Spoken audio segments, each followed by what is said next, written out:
Hello friends, welcome to daily news analysis of The Hindu. Today the date is 10th September, so let's get started. हमें दो important article करने हैं। One under means 450 plus और क्योंकि news में भी है और भी कुछ न्यू एमओयू साइन हुए हैं between India and UAE. Second, helium as a rocket fuel, क्योंकि अभी एक रॉकेट से लीकेज की वजह से उसको दोबारा लैंड कराया गया है, ठीक है, तो उसके रिगार्डिंग था। नेशनल एजुकेशन पॉलिसी फिर से न्यूज में अगेन, हम लोग 10th अगस्त को डिटेल में डिस्कस कर चुके हैं। प्लीज इसे प्रिपेयर कर लेना for your mains especially. Okay, please prepare it. And second is mpox is again in news, जो कि हम 17 अगस्त को कंप्लीट कर चुके हैं। सो ये दो आर्टिकल्स हम आज डिस्कस नहीं करेंगे दोबारा, we have already done it. हमारे लिए दो आर्टिकल्स काम किए हैं और बाकी न्यूज में जो भी है। चलिए, first news is with respect to that Bangladesh is seeking Miss Hasina's extradition from India. अब इसके बारे में एक बात ध्यान रखिएगा कि हाँ, हमने बांग्लादेश के साथ एक्सट्रेडिशन ट्रीटी साइन की थी 2013 में, लेकिन जब हमने की थी तब उसमें मेन मोटिव क्या था, जो नॉर्थ ईस्टर्न स्टेट्स में हमारे यहाँ पर जो रेबेल ग्रुप्स चल रहे हैं, इंसर्जेंट्स चल रहे हैं, अगर ये लोग भागकर वहां चले जाते हैं तो आप उनको गिरफ्तार कीजिए और हमें हैंड ओवर कीजिए, ठीक है। बट रेसिप्रोकल थी, अगर बांग्लादेश के कोई ऐसे एलिमेंट जिनको वहां की गवर्नमेंट चाहती है लेकिन वो हमारे यहाँ भागकर आ जाते हैं तो हमें भी उनको वापस देना पड़ेगा। बट लेकिन इस ट्रीटी में एक क्लॉज ऐड किया गया था दैट ये एक्सट्रेडिशन रेफ्यूज किया जा सकता है अगर ऑफेंस है पॉलिटिकल कैरेक्टर का। ओके, अब यहां पर बांग्लादेश अक्यूज कर रहा है मिस हसीना को about the wide spread human rights abuse, mass detention and extra judicial killings, ठीक है। तो अब ये इंडिया को डिसाइड करना है कि ये सारे एलिगेशंस जो हैं, मास डिटेंशन, एक्स्ट्रा जुडिशियल किलिंग्स, अब इनको हम पॉलिटिकल नेचर का माने या फिर क्रिमिनल नेचर का। ओके, सो इंडिया रेफ्यूज कर सकता है और वैसे वो रेफ्यूज ही करेगा, हालांकि बांग्लादेश कह रहा है कि आप उनको हमें सौंपिए because she is accuse of carrying out the massacres.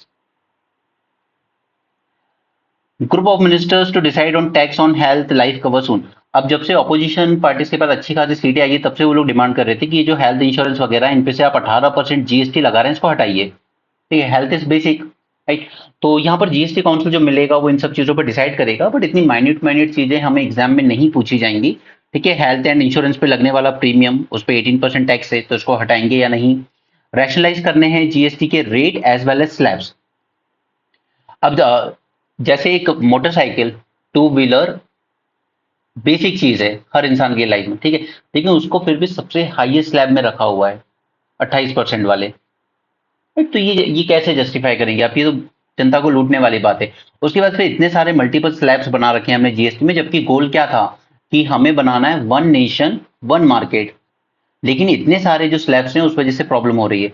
दूसरा कि जितने भी पेट्रो प्रोडक्ट्स हैं अभी तक उनको जीएसटी में नहीं लाया गया, जबकि इन पर जितना सेस लग रहा है ना, इस पर जितना सेस लग रहा है, आज अगर आज आप पेट्रोल वगैरह भरवाते हो, सपोज कर लीजिए आपके स्टेट में 100 रुपए, तो उसमें से 55 रुपए टैक्सेस हैं, ठीक है। इतना हैवी टैक्सेशन लग रहा है, तो अगर इन पेट्रोलियम प्रोडक्ट्स को हम जीएसटी में ले आएंगे ना तो वो ज्यादा बेटर रहेगा, उससे प्राइस कम हो जाएंगी। बट स्टेट गवर्नमेंट इस पे एग्री नहीं करती, क्योंकि उनका कहना है कि हमारी तो इनकम यहीं से हो रही है, इस पे वैट लगता है अभी भी, ठीक है, इसको हम लाए नहीं है जीएसटी के डोमेन में। दूसरा इश्यू है जीएसटी कंपेंसेशन सेस का। तो स्टेट गवर्नमेंट का कहना था कि हमारे काफी सारी टैक्सेशन पावर चली गई है तो हमें रेवेन्यू लॉस होगा, तो उसके लिए एक अलग से सेस लगाया गया और ये पूरी तरीके से दे दिया जाएगा स्टेट गवर्नमेंट्स को। तो पहले इसको सिर्फ 5 साल के लिए रखा गया था, बट उसके बाद इसको दोबारा एक्सटेंड किया गया। अब ये दोबारा एक्सटेंड होगा बियॉन्ड 2026 या नहीं, वो डिसाइड करना होगा।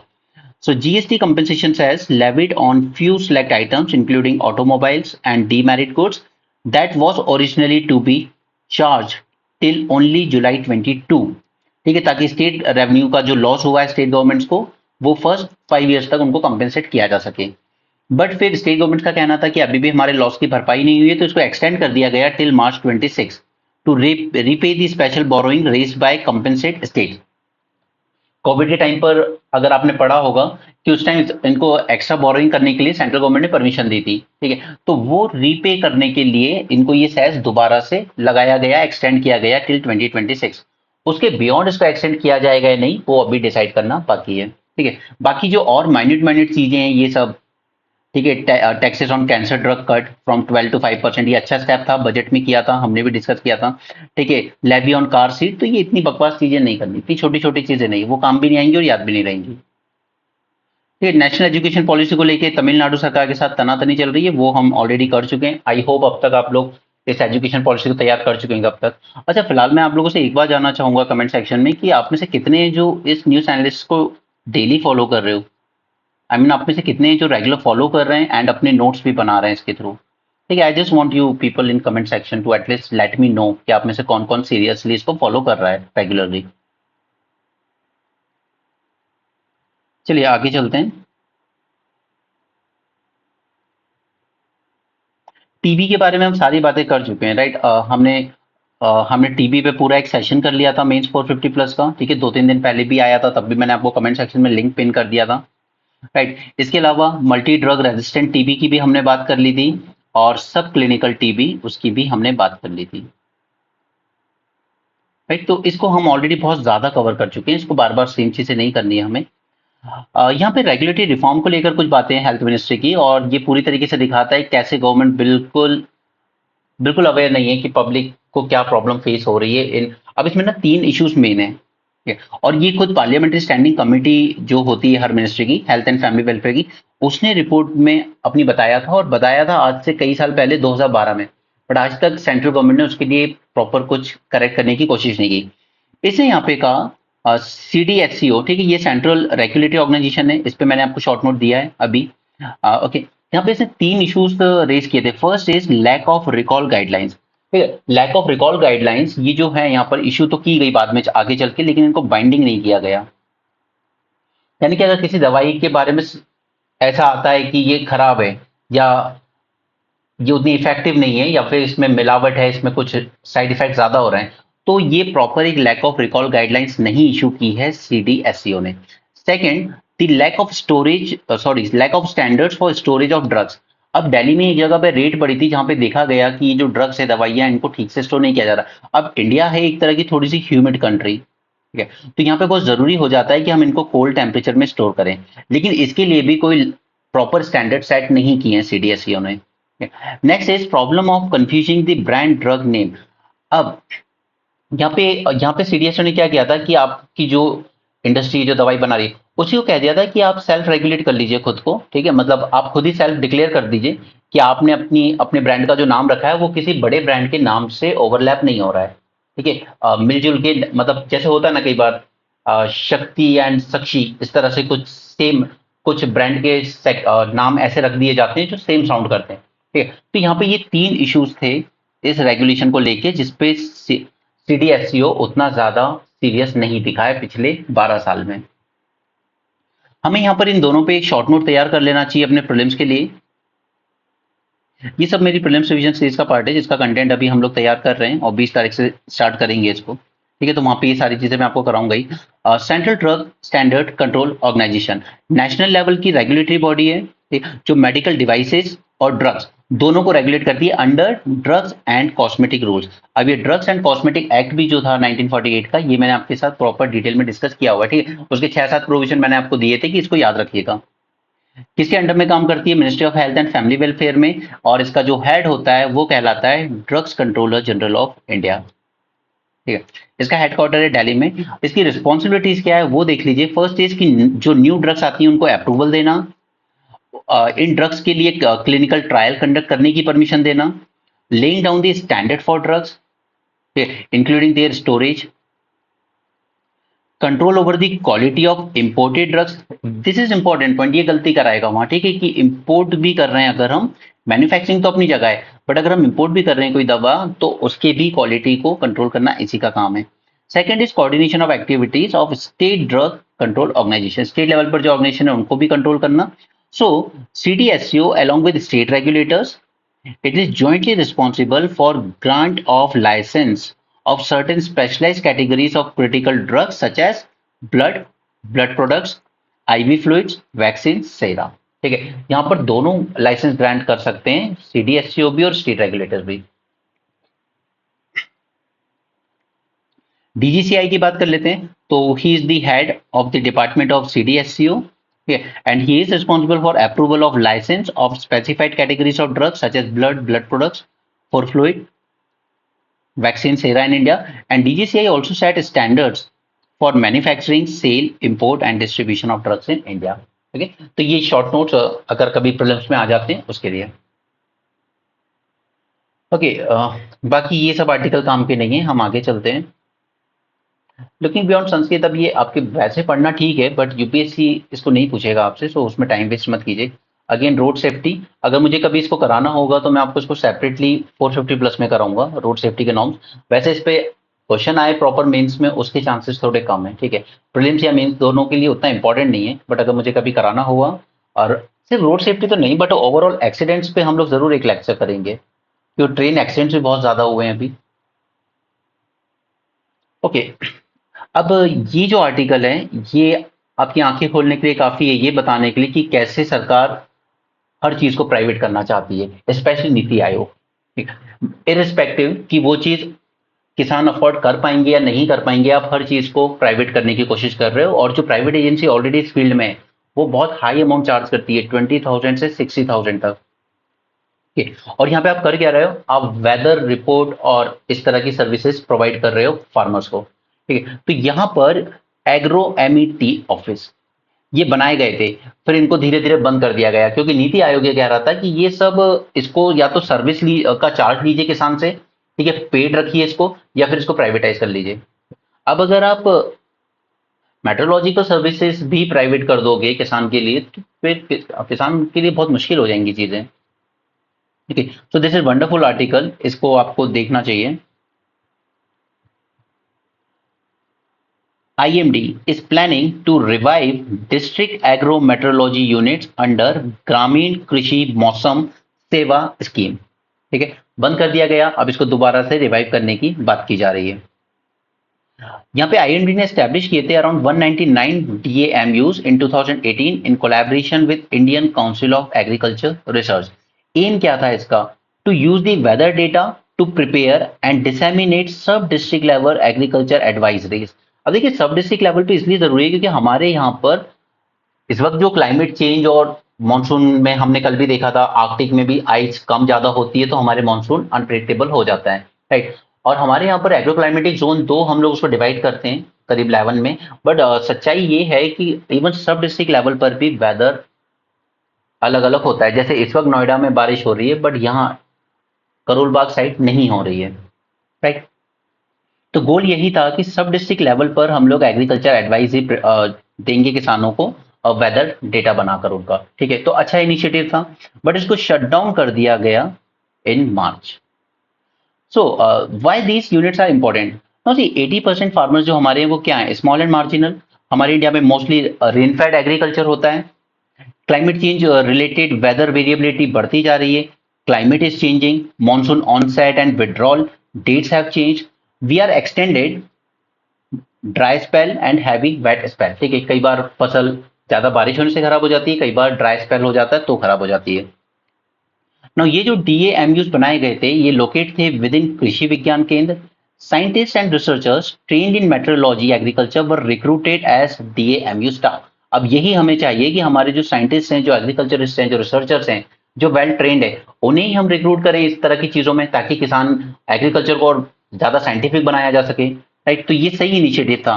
दे use the weather data provided by IMD like rainfall, temperature, wind speeds to prepare agriculture advisories related to sowing and harvesting, usage of fertiliser, pesticides, irrigation etcetera. और किस लेवल पर कर रहे हैं, सब डिस्ट्रिक्ट लेवल पर, ब्लॉक लेवल पर कर रहे हैं, ठीक है। तो ज्यादा इफेक्टिव टारगेटेड होगी।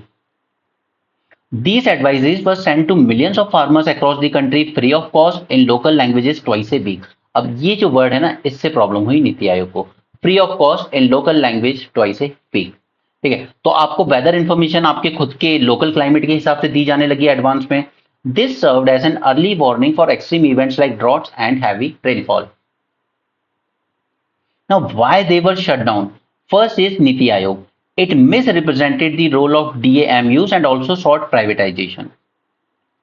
ये होता है जब आप बहुत हाईली एजुकेटेड लोग, फॉरेन से पढ़े हुए, टॉप यूनिवर्सिटी से पढ़े हुए लोगों को डायरेक्टली गवर्नमेंट में रिक्रूट कर लेते हो, ठीक है, वाया लेटरल एंट्री। वो ग्राउंड लेवल की उतनी सिचुएशन, किसान की हालत, फील्ड लेवल पे उन्होंने वर्क नहीं किया होता है, और फिर इस तरह की पॉलिसीज फ्रेम करते हैं वो, कि वो एडवाइजरी सर्विसेज को भी प्राइवेटाइज करना चाहते हैं। NITI Aayog falsely claimed that agro Amity data was automated. उनका ये कहना था नीति आयोग कि यहाँ पे जो भी डेटा भेजा जा रहा है किसानों को ये ऑटोमेटेड है, ठीक है, इसमें साइंटिस्ट वगैरह का कोई रोल नहीं है। and thereby undercutting the role of DAMU staff.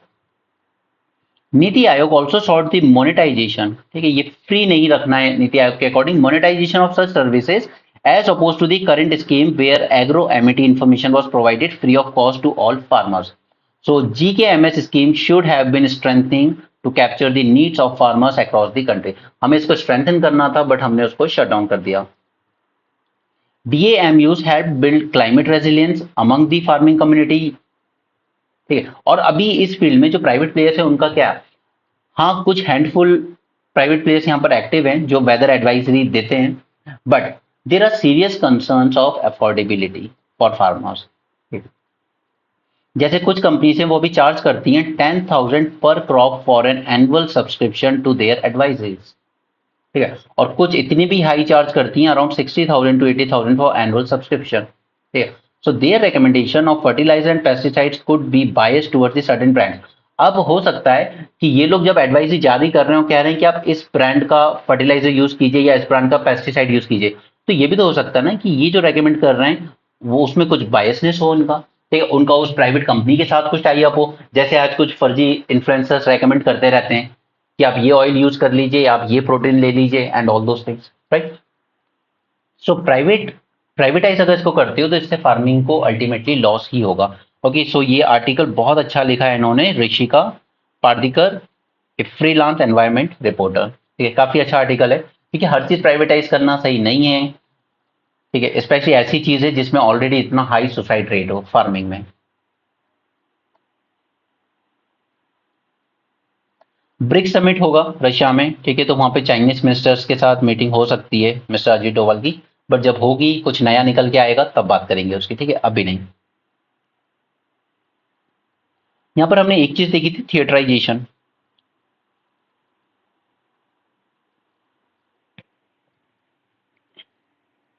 ठीक है, वो ज्वाइंट कमांड की बात थी. उसी तरीके से यहाँ पे इन्होंने एक और डॉक्ट्रिन रिलीज की है हमारे सीडीएस ने, दैट इज एम्फीबियस ऑपरेशन. वही सेम थिंग है, ठीक है, सिनर्जी ही क्रिएट कर रहे हैं, हम तीनों फोर्सेस का एक इंटीग्रेशन कर रहे हैं किसी एक पर्टिकुलर चैलेंज को एड्रेस करने के लिए. He released the joint doctrine of an amphibious operation. It will act as a guide to the commanders for the conduct of amphibious operations in today's complex military environment. The amphibious capability empowers the armed forces to conduct a multitude of operation in the Indian Ocean region both during war as well as during peace time. जैसे अभी हाउदी rebels ने परेशान किया था. This is the best example of cohesion and integration amongst the armed forces. Amphibious operation is second joint doctrine after theaterization. ठीक है, focus किस पे होगा, jointness and integration of arm forces पर. यहाँ पे सेंटर ने साइन किया है कॉन्ट्रैक्ट हिंदुस्तान एरोनॉटिक्स के साथ Su-30 MKI जेट इंजन के लिए, ठीक है, ये रशियन ओरिजिन के हैं, इंडिया बनाता है इनको, रशिया से टेक्नोलॉजी ट्रांसफर हुई थी. जरा यहाँ देखिए, कांग्रेस के मल्लिकार्जुन खड़गे कह रहे हैं people in politics should never retire. हाँ तो yes, you people should never retire, you should take multiple pension. आपके 10 टर्म हो रहे हैं तो आप 10 पेंशन लीजिए, महीने की 5-6 लाख रुपए पेंशन लीजिए, और युवाओं को कहिए कि आप लोग छोटे छोटे काम कीजिए, डिलीवरी बॉय बनिए, 10,000 20,000 में काम कीजिए. ओके, तो ये ऐसे ही पॉलिटिशियन रिस्पॉन्सिबल है एंड सारी पार्टी रिस्पॉन्सिबल है, क्योंकि किसी भी पार्टी ने आज तक इस बात पे ध्यान नहीं दिया कि आखिर मल्टीपल पेंशन क्यों.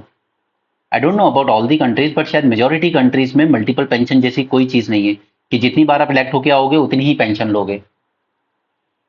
सिर्फ एक पंजाब सरकार थी जिसने ये इनिशिएटिव लिया और उसने अपने एमएलएस की मल्टीपल पेंशन खत्म कर दी. उन्होंने कहा कि आपको सिर्फ एक ही टर्म की पेंशन मिलेगी, यानी कि आप ये मानिए कोई एमएलए अपना एक टर्म है, उसकी सैलरी थी 70,000, तो उसको सिर्फ 35,000 ही सैलरी मिलेगी, सॉरी पेंशन मिलेगी, ठीक है. लेकिन बाकी स्टेट्स में जो हाल है और इंडिया लेवल पर जो है, ये 35,000 मल्टीप्लाई हो जाती है उतने टर्म से जितने टर्म आप इलेक्ट होकर आए हो. अब कुछ लीडर ऐसे भी हैं जिनके 8 टर्म 10 तक हो चुके हैं, ठीक है, शिवराज सिंह चौहान, कमलनाथ, मल्लिकार्जुन खड़गे, दिग्विजय सिंह, पी चिदम्बरम, ऐसे कई हैं. चलिए, इंडिया यूए के बीच में एक पैक्ट साइन हुआ है इंपॉर्टेंट, न्यूक्लियर कॉपरेशन को. अब जब न्यूक्लियर की बात हो रही है तो हाँ, वो सिर्फ उस पर मत जाइए कि बॉम्ब्स वगैरह बनाने में यूज होती है या इलेक्ट्रिसिटी बनाने में यूज होती है. अदर देन इलेक्ट्रिसिटी ऑल्सो हम लोग कई जगहों पर यूज करते हैं. आजकल हम लोग मेडिसिन में भी इसको यूज कर रहे हैं, हम लोग एग्रीकल्चर में भी यूज कर रहे हैं. तो न्यूक्लियर एनर्जी अपने आप में एक बहुत ब्रॉड कंसेप्ट है, ठीक है, सिर्फ उसको इलेक्ट्रिसिटी जनरेशन तक लिमिट मत कीजिए या बॉम्ब्स तक लिमिट मत कीजिए। ठीक है, तो यहाँ पे एक एमओयू साइन किया है सिविल न्यूक्लियर कॉर्पोरेशन, और ये बहुत इंपॉर्टेंट चीज है, इसीलिए हमने आज इंडिया यूएई को पूरा डिटेल में डिस्कस भी किया है। Cooperate in the peaceful use of nuclear energy including areas of safety, health, agriculture, science and technology. इसके अलावा और भी एमओयू साइन हुए हैं, जिसमें सबसे इंपॉर्टेंट है लॉन्ग टर्म एलएनजी सप्लाई के लिए, ठीक है, between Abu Dhabi national oil company and Indian oil corporation. ठीक है, तो this is the second MOU. एक और साइन हुआ है with India strategic petroleum reserve. ठीक है, कुडूर में है, मंगलुरु में है, उसके बाद विशाखापट्टनम में। हम लोग क्यों बना रहे हैं? ताकि हम लोग कम से कम 90 डेज का ऑयल अपने यहाँ स्टोर करके रखें, अगर कभी ऐसी शॉर्टेज हो जाती है, दिक्कत हो जाती है, तो हम लोग यहाँ से निकाल सकते हैं। और ये स्टोरेज हमेशा अंडर द रॉक किए जाते हैं, ठीक है, टैंकर्स में नहीं किए जाते। और अंडर द रॉक भी जो टैंकर्स बनाए गए हैं वो श्रीलंका में भी वर्ल्ड वॉर 2 के टाइम के बनाए गए थे, वो हमने लीज पे ले रखे हैं श्रीलंका से। ओके, तो आप देख सकते हैं कि इंडिया स्ट्रेटेजिकली अपने आप को तैयार कर रहा है कि हमारे यहाँ ऑयल की शॉर्टेज ना आए। एक और एमओयू साइन हुआ है, फूड पार्क डेवलप किए जाएंगे इन इंडिया, और उसके अलावा ITU2 ग्रुप के हम लोग पार्ट हैं। और सबसे इंपॉर्टेंट है कि यहाँ पर एक first Indo Gulf Cooperation Council की मीटिंग होने वाली है सऊदी अरेबिया में।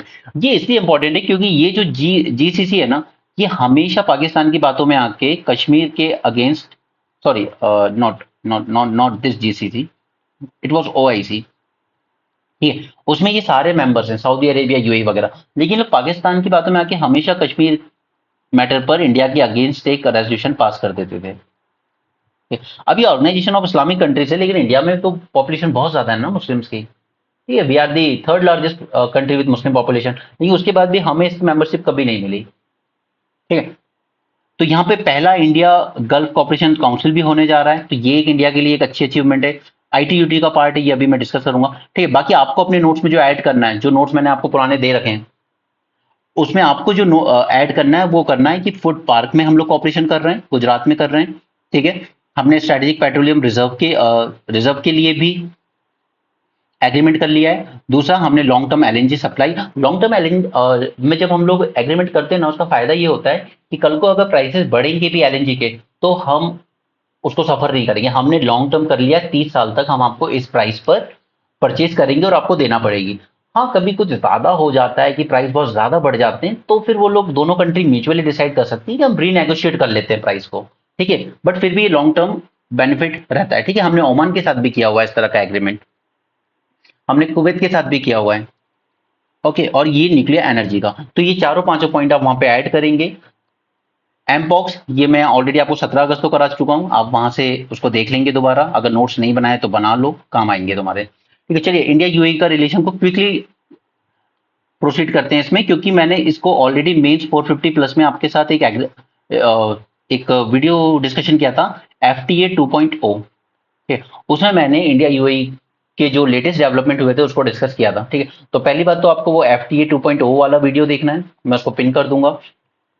दूसरा, यहाँ पे इंडिया और इनकी रिलेशनशिप कैसे इवॉल्व हुई है, तो सबसे पहले तो कि देखिए ये जो यूएई है ना, ये 7 अलग अलग प्रिंसली स्टेट से मिलके बना हुआ है, राइट। तो ये पूरा एक फेडरेशन बनाया है इन्होंने साथ में आके। हालांकि जो आपके अबू धाबी के जो रूलर होते हैं वही जनरली यहाँ पर पूरे यूएई के प्रिंस कहलाते हैं। ठीक है, सो 1971 में ये फेडरेशन एग्जिस्टेंस में आया और यूएई का नाम का एक देश बन के उभरा। ठीक है, 72 में हमने इसके साथ डिप्लोमेटिक रिलेशन स्टैब्लिश कर लिए और 81 में इंदिरा गांधी जी ने पहली बार विजिट किया यूएई में। Phase of active involvement, active involvement शुरू हुई है जब से मोदी जी आए हैं। वो जाते रहते हैं, करीब 5 से 6 यात्राएं वो यहाँ पे कर चुके हैं जब से बने। ठीक है, Indian PMs visit to UAE and, एक second, He first time he visited UAE in 2015। ठीक है, इट वाज आफ्टर 24 इयर्स। ठीक है, तो हम लोग काफी पैसिव फेज में चल रहे थे काफी टाइम से, बट मोदी जी के आने के बाद, और उन्होंने ये ठीक भी किया, क्योंकि इसी का नतीजा था ये जो एक्टिव एंगेजमेंट उन्होंने की कि कश्मीर मुद्दे पर यूएई ने कुछ नहीं बोला। ठीक है, सऊदी अरेबिया ने भी कश्मीर मुद्दे पर कुछ नहीं बोला। तो ये जो पर्सनल एक रैपो उन्होंने बिल्ड की यहाँ के रूलर्स के साथ, वो अल्टीमेटली हमारे लिए बेनिफिशियल रही। ठीक है, next is PM Modi visited UAE 6 times so far since 2015। और 2024 में अभी जो विजिट किया उसमें ये इनॉग्रेट कर आए एक BAPS मंदिर, एंड ही ऑल्सो एड्रेस एहलान Modi a mega diaspora event. Saudi के जो प्रिंस थे वो इंडिया आए थे, Mohammed bin Zayed Al Nahyan, 4 times since 2016 and twice as a crown prince and twice as a president. तो ये सारे जो इवेंट्स है ना, ये दिखाता है कि कितना एक्टिव एंगेजमेंट दोनों कंट्रीज के बीच हो रहा है। ठीक है, इसके कई रीजन है। सबसे इंपॉर्टेंट जो रीजन है वो है इंडिया का सबसे बड़ा मार्केट। अब इतना एलएनजी सप्लाई, इतना पैसा जो उनको हम दे रहे हैं, क्रूड ऑयल जो हम उनसे परचेज कर रहे हैं, ठीक है, इतना जो फाइनेंशियल डिपेंडेंसी है दोनों कंट्रीज के बीच में, ये सब पाकिस्तान नहीं दे सकता। पहले इंदिरा गांधी जी से लेके मोदी जी के आने तक हम लोग यही मानते रहे थे कि जब तक पाकिस्तान का मैटर है, इन कंट्री से ज्यादा हमारे रिश्ते अच्छे नहीं हो सकते। लेकिन मोदी जी ने करके दिखाया कि हो सकते हैं। ठीक है, अब पाकिस्तान साइडलाइन फील करता है इन कंट्रीज के साथ। चलिए, अभी तक अचीवमेंट्स क्या क्या रही हैं वो देख लेते हैं। फर्स्ट है सीपा, सेकंड आईएमईसी कॉरिडोर, हालांकि अभी थोड़ा सा वो ठंडा पड़ गया है। ठीक है, ये इसराइल वॉर के बाद की वजह से। पॉलिटिकल सेंसिटिविटी कश्मीर इश्यूज पर, ठीक है, या फिर यूएई का जो थोड़ा सा पूरा का पूरा जो अरेबियन पेनिनसुला है उसका थोड़ा ईरान के साथ तनातनी चलती रहती है। तो ये दो पॉलिटिकली सेंसिटिव इश्यूज थे, एक हमारा कश्मीर जो कि अब तो सॉर्ट आउट हो चुका है, दूसरा इनकी नजर में ईरान। तो ईरान के साथ हम एंगेज जरूर करते हैं थोड़ा बहुत, लेकिन ऐसा कुछ नहीं करते हैं जो इनको एंटेगनाइज कर दे। आईटीयू2 बनाया गया, इसमें इसराइल और यूएसए भी पार्टनर हैं दोनों के साथ। ठीक है, पूरा फोकस रहेगा फ्यूचरिस्टिक टेक्नोलॉजीज पे। रुपी दिरहम डील की गई हमारे यहाँ। और दूसरा कल्चरल, जैसे कि ये मंदिर इनॉग्रेट किया गया। पहले कई साल पहले ये इमेजिन करना मुश्किल था कि यूएई या सऊदी अरेबिया हमें मंदिर बनाने के लिए जमीन देंगे वहां, बट उन्होंने दी। तो कुछ तो मोदी जी के अचीवमेंट्स हैं, नो डाउट। चलिए जल्दी से इसको गो थ्रू कर लेते हैं। फर्स्ट, इंडिया एंड यूएई ने साइन किया comprehensive economic partnership agreement. Just second. ठीक है, सीपा साइन किया, जो कि फोर्स में आया मई 22 से। यहां पर हमने स्लैश कर दिए tariffs on more than 80% of goods and give zero duty access to 90% of India export.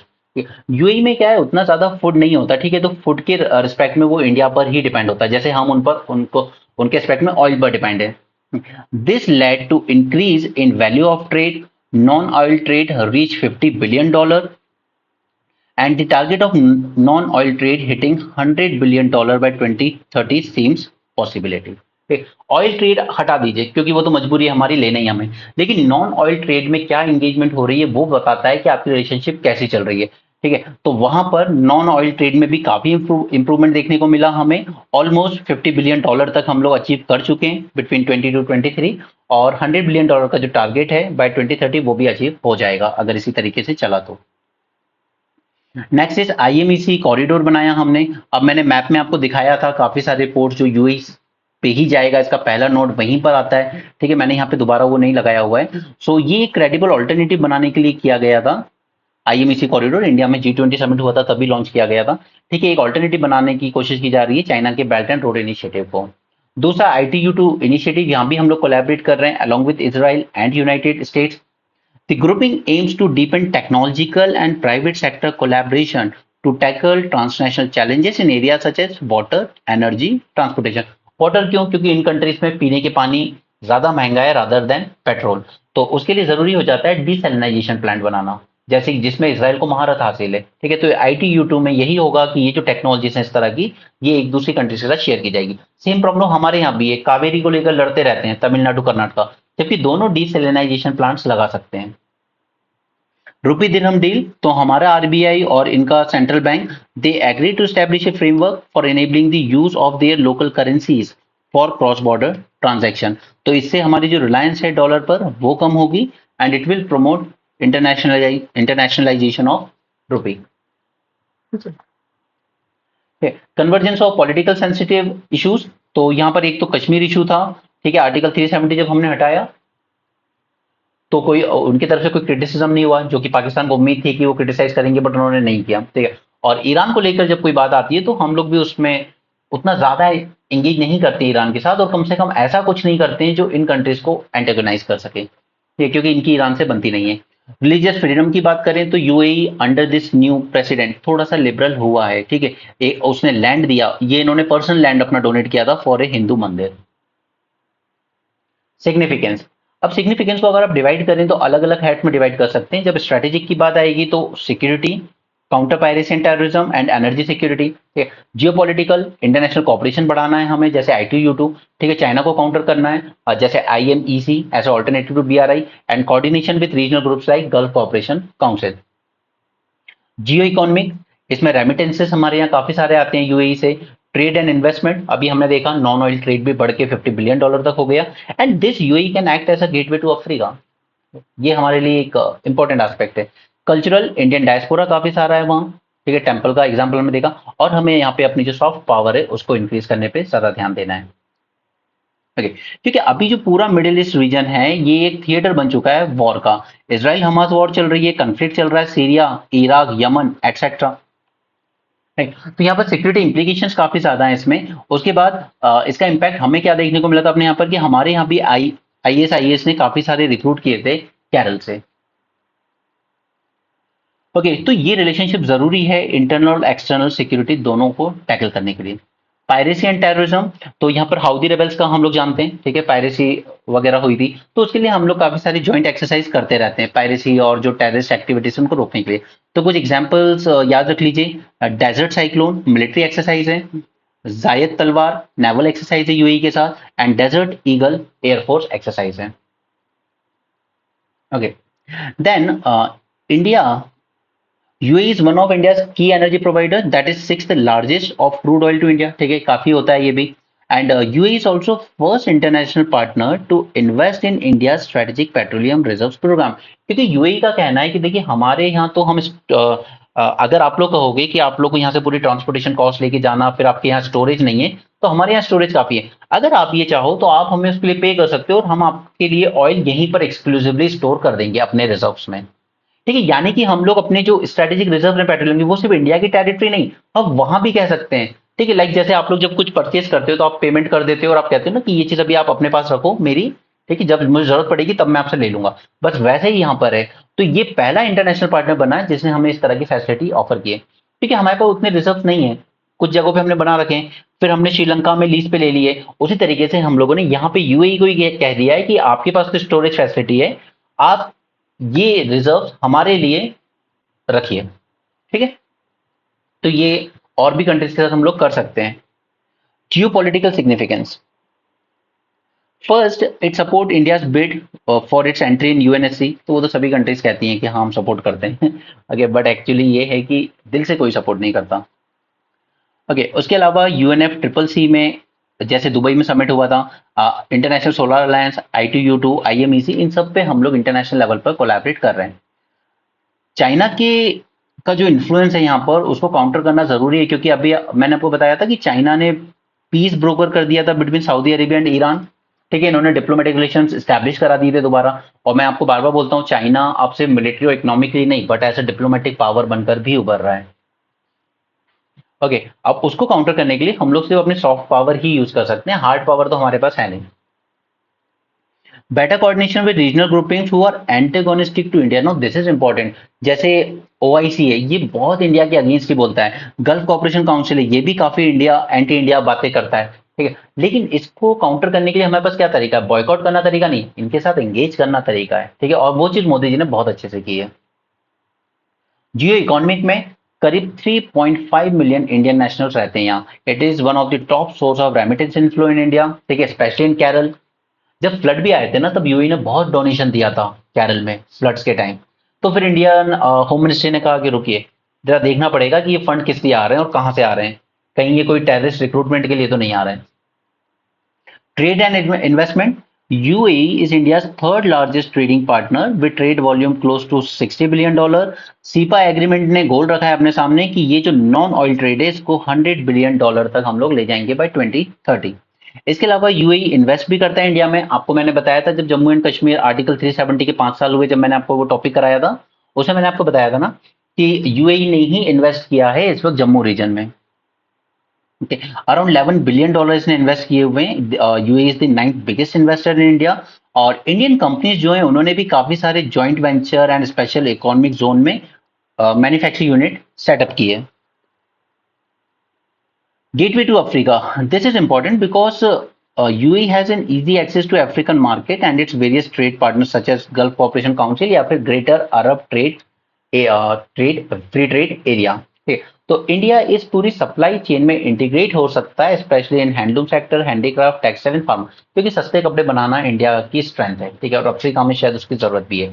Food produce करता है इंडिया काफी सारा एग्रीकल्चर में। अभी जैसे कल ही हमने जिम्बाब्वे को काफी सारा फूड सप्लाई किया है। अब सच्चाई ये है कि ग्लोबल हंगर इंडेक्स की जब हम लोग बात करते हैं तो इंडिया की रैंकिंग बहुत पुअर है, जिम्बाब्वे से भी पुअर। बट ये बताता है कि इंडिया में भुखमरी नहीं है, बट इस वक्त जिम्बाब्वे में भुखमरी फैली हुई है। ठीक है, इंडिया ने कल ही टन्स ऑफ अनाज भेजा है वहां पर। इसलिए ये जो इंटरनेशनल रैंकिंग है, specially with global hunger index, वो रियलिटी रिफ्लेक्ट नहीं करता। Cultural and person to person significance, तो उसमें वो सब आप बात लिख सकते हो कि हमारी इतनी बड़ी एक्सपेट्रिएट कम्युनिटी है, हिंदू टेम्पल भी बन गया है अबू धाबी में। राइट, सॉफ्ट पावर की बात अगर हम करें तो आजकल अबू धाबी दिवाली भी, दुबई भी सेलिब्रेट करता है दिवाली। ये सॉफ्ट पावर ही है। जैसे आपने बुर्ज खलीफा पे देखा होगा, कई बार हैप्पी बर्थडे शाहरुख खान लिखा होता है। ठीक है, या इंडिया को रिपब्लिक डे और इंडिपेंडेंस डे की बधाई देते हैं। चैलेंजेस, अब यहाँ पे ना काफी सारे नॉन टैरिफ बैरियर्स है। सीसा साइन होने के बाद भी काफी सारे नॉन टैरिफ बैरियर्स बच जाते हैं। जैसे आपके मैंगोस में केमिकल बहुत है, तो वो एक तरह का नॉन टैरिफ बैरियर है। ठीक है, चाइना की चेकबुक डिप्लोमेसी को काउंटर करना हर किसी की बस की बात नहीं है। वो बहुत पैसा इन्वेस्ट करता है इन कंट्रीज में। अरब ईरान राइवलरी, इसके बीच में एक बैलेंस स्टैब्लिश करके रखना इंडिया के लिए चैलेंज होगा। एक कफाला सिस्टम है, इसमें इन्होंने कहा था कंट्रीज को, अपनी यहाँ पे जो कंपनीज ऑपरेट कर रही है, कि आप हमारे लोकल लोगों को रिक्रूट कीजिए, इंडिया से एम्प्लॉय लाओगे ये कोई बात नहीं होती। ठीक है, और फिर पाकिस्तान एंगल, अभी चाहे यूएई कितना भी कह ले, लेकिन जब पाकिस्तान ने न्यूक्लियर वेपन बनाया था, तब इसको पूरी फंडिंग यूएई और सऊदी अरेबिया ने ही दी थी, और इस अश्योरेंस के साथ कि कभी इन दोनों कंट्रीज को अगर न्यूक्लियर वेपन की जरूरत पड़ी तो पाकिस्तान उनको प्रोवाइड करेगा। Okay, so non-tariff barriers like sanitary and phytosanitary measures, technical barrier to trade adopted by UAE has dampened Indian exports related to poultry, meat and processed food. ये कई बार कहते हैं कि केमिकल ज्यादा है या हेल्दी नहीं है and all those thing. China की चेकबुक डिप्लोमेसी, चाइना के पास है डीप पॉकेट्स। ठीक है, वो बहुत ही लो इंटरेस्ट लोन इनको प्रोवाइड करता है और क्राउड आउट कर देता है इंडियन कंपनीज को from UAE. Arab Iran conflict, तो इनके बीच डिफरेंसेस आज भी हैं। भले ही उन्होंने डिप्लोमेटिक रिलेशन शुरू कर लिए, बट फिर भी एक डिप्लोमेटिक टाइट स्पॉट है इनके बीच में। और इसके बीच बैलेंस बना के चलना इंडिया के लिए बहुत मुश्किल है। कफाला सिस्टम, काफी सारी इनह्यूमन कंडीशन इंपोज की गई थी बाय दिस कफाला system on immigrants engaged in blue collar job. ठीक है, जो कंस्ट्रक्शन वर्कर्स वगैरह हमारे यहाँ से जाते हैं, ये एम्प्लॉयर्स को एक डिसप्रोपोर्शनेट कंट्रोल दे देता है ओवर माइग्रेंट वर्कर्स। ठीक है, उनका पासपोर्ट वगैरह रख लेंगे तो फिर वो जा नहीं सकते, वो एक बंधुआ मजदूर की तरह आपके यहाँ काम करते हैं। Immigration and employment status. दूसरा, extension of loan to Pakistan. अब पाकिस्तान की जो हालत है फाइनेंशियली, बैंकरप्ट हो चुका है, तो उसको अगर सहारा कोई दे रहा है तो ये गल्फ कंट्रीज ही दे रही हैं। ठीक है, पर सच्चाई ये है कि ये जो मनी इनको देता है यूएई, पाकिस्तान उसको यूज वहीं करता है जहां उसको करना है एंटी इंडियन एक्टिविटीज प्रमोट करने में। सो फर्दर स्टेप्स में हम लोग क्या ले सकते हैं, आप सिर्फ थोड़ी सी ट्रांसपेरेंसी प्रेडिक्टेबिलिटी रखिए कि ये नॉन टैरिफ बैरियर आप किस हिसाब से लगाओगे। ठीक है, आप प्रॉपर इन्फॉर्मेशन हमें दे दीजिए कि क्या किस तरीके के लेबलिंग नॉर्म्स होने चाहिए, लाइसेंसिंग परमिट अगर रिक्वायर है तो, import monitoring and surveillance requirement. ठीक है, ट्रांसपेरेंसी रखिए कि आपके यहाँ के क्या नॉर्म्स हैं, उसको हमें फॉलो करना होगा, हम करेंगे। सेकंड इज, हमें एक 2+2 डायलॉग मैकेनिज्म इनके साथ भी स्टैब्लिश कर सकते हैं, जैसा हमने यूएस रशिया वगैरह के साथ किया हुआ है। Aligned with the Vision 2021, UAE through its Vision 2021 seek to diversify its economy। सिर्फ ऑयल पे डिपेंड नहीं होना चाहता वो, और फाइनेंशियल हब्स में, फिनटेक कंपनीज में वो ग्रो करना चाहता है। ठीक है, उसके बाद वो मैन्युफैक्चरिंग हब स्पेशल एसईसी बना रहा है उसमें, तो वो अपनी इकोनॉमी को ओवरऑल डाइवर्सिफाई करना चाहता है। तो इंडिया यूज कर सकता है इसको, इस पार्टनरशिप को, in areas like renewable energy, startup, fintech, to deepen its engagement. And कफाला सिस्टम में कुछ रिफॉर्म की जरूरत है, जैसे कतर ने प्रॉमिस किया था कि हम रिफॉर्म करेंगे कफाला सिस्टम को ऑन इंडिया इंसिस्टेंस। एमएसएमई, अब एमएसएमई यहाँ पे सिर्फ एक फॉर्डर पॉइंट का काम करेगा ये आपके लिए, क्योंकि यहाँ पर अब एमएसएमई जो बनाता है उनको और ज्यादा सेफ्टी नॉर्म्स इंपोज कर दिए गए उन पे। तो अल्टीमेटली क्या होगा कि आपकी जो कॉस्ट ऑफ प्रोडक्शन होगी वो और बढ़ जाएगी।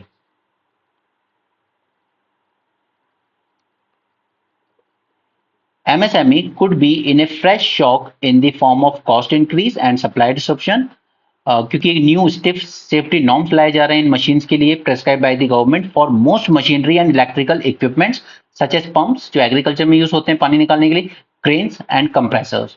ठीक है, तो सेफ्टी नॉर्म्स और ज्यादा स्ट्रिंजेंट कर दिए जाएंगे, तो फिर आपकी जो कॉस्ट ऑफ प्रोडक्शन है वो भी बढ़ जाएगी। तो फिर यहाँ पे एमएसएमई के प्रोडक्शन में भी हमें जो प्रॉफिट मार्जिन होता है वो कम हो सकता है। Okay. It will introduce three level of stringent safety standards for machinery and electrical equipments made or imported. Even जो imported हैं उन पर भी लगेगा into India and will kick in a year from now. ठीक है, तो ये सिर्फ एक ऑर्डर पॉइंट काम करेगा कि एमएसएमई के लिए थोड़ा सा और मुश्किल हो जाएगा। यहाँ पे ये सब चीजें हम ऑलरेडी बातें कर चुके हैं इनके बारे में। ओके, यहाँ पे यूरोपियन यूनियन का कहना है कि हमारे पास क्रेडिबल इंफॉर्मेशन है दैट ईरान ने सप्लाई किए बैलिस्टिक मिसाइल्स टू रशिया। हाँ, तो वो करेगा ही। अब सच्चाई ये है कि जब आप किसी कंट्री को आइसोलेट करके रखते हो, ठीक है, उस पर सैंक्शंस लगाते हो, इकोनॉमिक सैंक्शंस या जिस तरह के भी मिलिट्री सैंक्शंस, आपने नॉर्थ कोरिया पे सैंक्शन लगा लगा के उसको पूरा आइसोलेट कर दिया। ईरान ने आपके साथ न्यूक्लियर डील साइन की थी, मेन स्ट्रीम में आ रहा था, आपने फिर से सैंक्शन लगा के उसको फिर आइसोलेट कर दिया। आइसोलेट कंट्री कहीं तो अपनी आउटलेट ढूंढेगी ना, तो उसको आउटलेट मिली रशिया में। जियोग्राफिकली भी प्रॉक्सिमेट है, ठीक है, जरा सा कैस्पियन सी क्रॉस करना है और पहुंच जाएंगे वहां पर।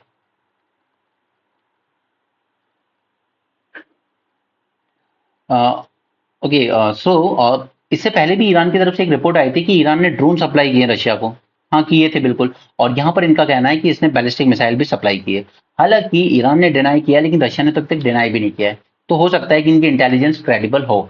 Credible intelligence, Iran had supplied Russia with ballistic missiles, a claim rejected by Tehran but not explicitly denied by Kremlin. Okay, तो आप जब भी किसी को आइसोलेट करके रखोगे वो कहीं ना कहीं तो आउटलेट ढूंढेगा अपने लिए। EU has already repeatedly hit Iran with sanctions for supplying drones to the Moscow for war in Ukraine. अब अगर आप नाटो वाले यूक्रेन को सप्लाई कर रहे हो तो रशिया को भी किसी कंट्री ने सप्लाई कर दिए तो फिर वो तो टिट फॉर टैट ही हुआ ना, उसमें क्या दिक्कत है।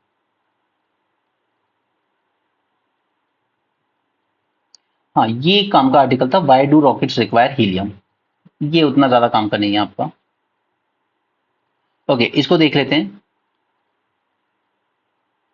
न्यूज में इसलिए आया था कि बोइंग का एक स्टारलाइनर स्पेसक्राफ्ट जो कि अनक्रूड था लकीली, ठीक है, वो न्यू मैक्सिको के डेजर्ट में लैंड हुआ क्योंकि उसमें हीलियम लीकेज हो गया था उसके रॉकेट सिस्टम में। तो आखिर रॉकेट्स में ये हीलियम क्यों यूज की जा रही है? पहले हीलियम के बारे में जान लेते हैं। It is the second most abundant element in the universe after hydrogen. Colourless होती है, ऑर्डरलेस इनर्ट गैस है, and it does not react with other substance और कंबस्ट। बस यही प्रॉपर्टी है जिस वजह से हम इसको रॉकेट में यूज करना चाहते हैं। It does not react with other substance और combust. This is the second lightest element after hydrogen. Helium has a very low boiling point, ठीक है, बहुत देर में जाके बॉइल होगा, ठीक है। It remain a gas even in super cold environment. Many rocket fuels are stored in that temperature range. अब ये कैसे वर्क करता है? पहले इसको प्रेशराइज किया जाता है, प्रेशराइज फ्यूल टैंक पे यूज किया जाता है, ठीक है। तो ये सब तो नहीं जानना है हमें, बट बस मेन थिंग ये है कि it is non reactive, it can safely mingle with the tanks residual contents. Leakage prone, helium is small in atomic size and low in molecular weight. Its atoms can escape through small gaps or seals in storage tanks or fuel system. और क्योंकि हमारे जो अर्थ का atmosphere है उसमें helium ज्यादा है नहीं, ठीक है, बहुत कम है। तो अगर कभी इस तरह से लीकेज होता है रॉकेट में तो हम इजिली डिटेक्ट कर सकते हैं उसको।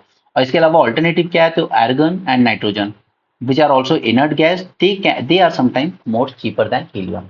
ओके, तो प्रीलिम्स में अगर कुछ आएगा तो बस ये रीजन ही पूछे जाएंगे कि आखिर क्यों यूज किया जाता है, इसमें ऐसी कौन सी प्रॉपर्टीज है जो हम इसको as a rocket fuel use कर रहे हैं। Okay, so that's it for this session. Thanks for joining, have a great day and keep learning.